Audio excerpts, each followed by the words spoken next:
There's a certain kind of silence that stings more than words ever could. You know the one.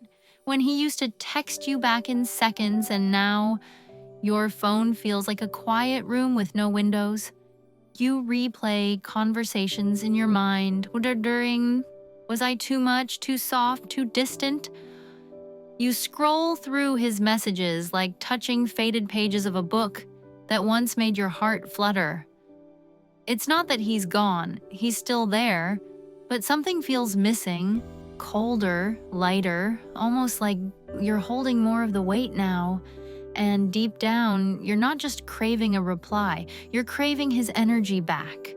That sweet, grounded pull that once made you feel chosen, seen, safe. What if one text, just one, could change the rhythm again?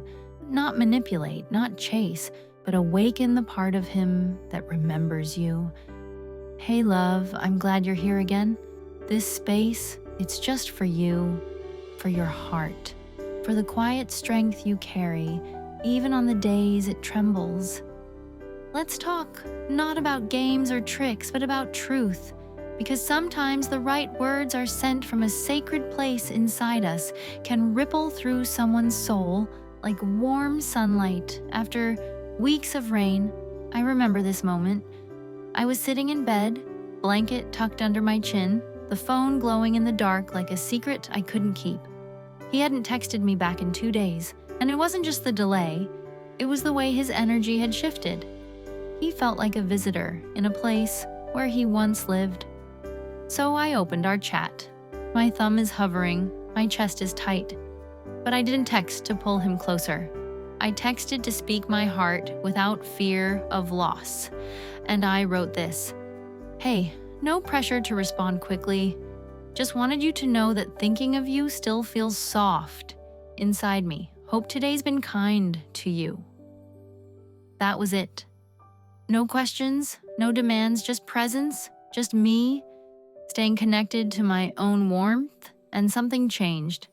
Within minutes, he replied, but more than that, his words weren't rushed. They were full, they carried emotion again, because when a woman speaks from her depth, not to get something, but to give resonance, a man feels it. Not just in his head, in his nervous system, in his breath, in the space where he once felt safe with you. Men don't always disconnect because they stop caring. Sometimes they drift because they feel unseen in their own emotional storms. And they don't always know how to say it. They shut down thinking it's safer than saying, I'm overwhelmed or I don't feel enough.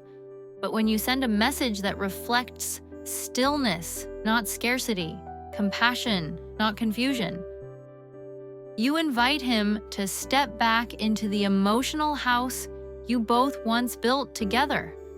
Texting isn't just about words, it's about frequency. It's like lighting a candle in a dark hallway. You're not yelling his name, you're just letting him know the light is still on. Maybe you're in a place right now where you don't even know what to say anymore.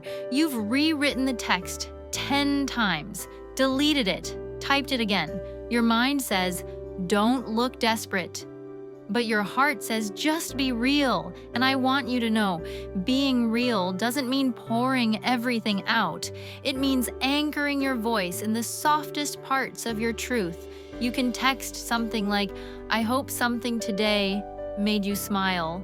Even if just for a moment, I felt you in my thoughts today, gently, no hooks, no weight, just warmth. Because that kind of softness disarms the armor he doesn't even know he's wearing. There's something I discovered not long after that night when I sent that message. It wasn't a book, not a course.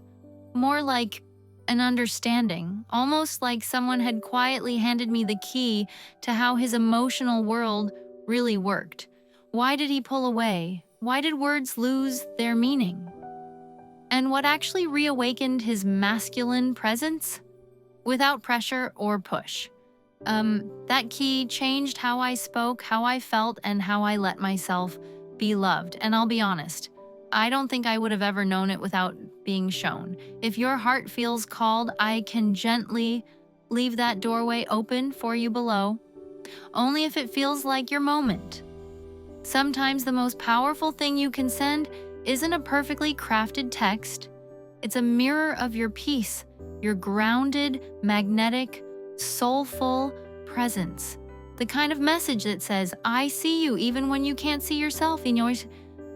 That's when his energy begins to change. Not because you made him feel anything, but because you reminded him of who you are and how safe it feels to be near you. If this spoke to your heart, if it felt like sitting with a friend who gets it, you're welcome to come back here anytime. We're all just remembering our own softness again, and I'll be right here when you're ready for the next step in your journey. Subscribe if you'd like, or just breathe for a moment. You're doing beautifully. Thank you, friends.